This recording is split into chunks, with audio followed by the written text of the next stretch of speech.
വിലായത്ത് ബുദ്ധ workout ആവാത്തതിൻ്റെ main പ്രശ്നം first ഹാഫിൽ ഉണ്ടായിരുന്ന ആ ഒരു രസം സെക്കൻഡ് ഹാഫിൽ മെയിൻറ്റെയിൻ ചെയ്യാത്തതാണ്. കാരണം അത്യാവശ്യം നല്ലൊരു ഫസ്റ്റ് ഹാഫ് ആയിരുന്നു സിനിമ ഓഫർ ചെയ്തത്. ഈ ഒരു കോൺഫ്ലിക്റ്റിലോട്ട് ബിൽഡപ്സ് വഴി എത്തിച്ച ആ ഒരു രീതി, അതായത് ആദ്യം ഷമ്മി തിലകൻ്റെ ക്യാരക്ടർ ഇൻട്രൊഡ്യൂസ് ചെയ്യുന്നു.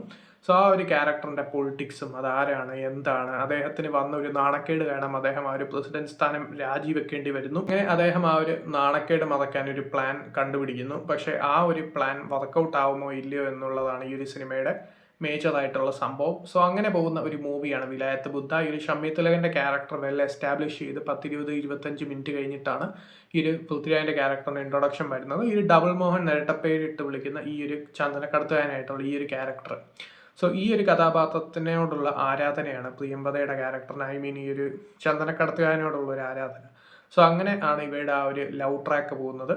പിന്നെ അങ്ങോട്ട് ഈ ഒരു സിനിമയിൽ ഈ ഒരു കോൺഫ്ലിക്റ്റ് വരെ എത്തി നിൽക്കുന്നവരെ, സിനിമാറ്റോഗ്രഫി ആണെങ്കിലും BGM ആണെങ്കിലും ബാക്കിയുള്ള ടെക്നിക്കൽ ഡിപ്പാർട്ട്മെന്റ് ആണെങ്കിലും എല്ലാം തന്നെ ഓക്കെ ആയിരുന്നു. പക്ഷേ സെക്കൻഡ് ഹാഫിലോട്ട് വരുമ്പോൾ ഇവയുടെ കോൺഫ്ലിക്റ്റിനുള്ള ആ ഒരു ബലം തന്നെ ഇല്ലാതാവുന്നു.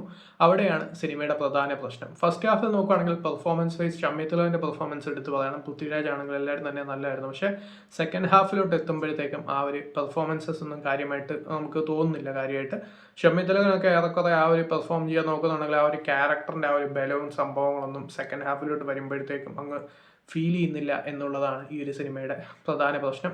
സോ അങ്ങനെ പോകുമ്പോഴത്തേക്കും ഒരു വീക്ക് ക്ലൈമാക്സും അതിൻ്റെ കൂടെ തന്നെ ഒരു കൾട്ട് ജീപ്പ് സീനും ഒക്കെ വരുന്നുണ്ട്. സോ അങ്ങനെ വരുമ്പോഴത്തേക്കും ഈ ഒരു സിനിമയുടെ ആ ഒരു എൻ്റെ ഗ്രാഫ് അങ്ങോട്ട് വർക്കൗട്ട് ആവാതെ, കംപ്ലീറ്റ്ലി വർക്കൗട്ട് ആവാതെ പോകുന്നു എന്നുള്ളതാണ് ഈ ഒരു സിനിമ നേരിടുന്ന പ്രധാന പ്രശ്നം. അതാണ് വിലായത്ത് ബുദ്ധ.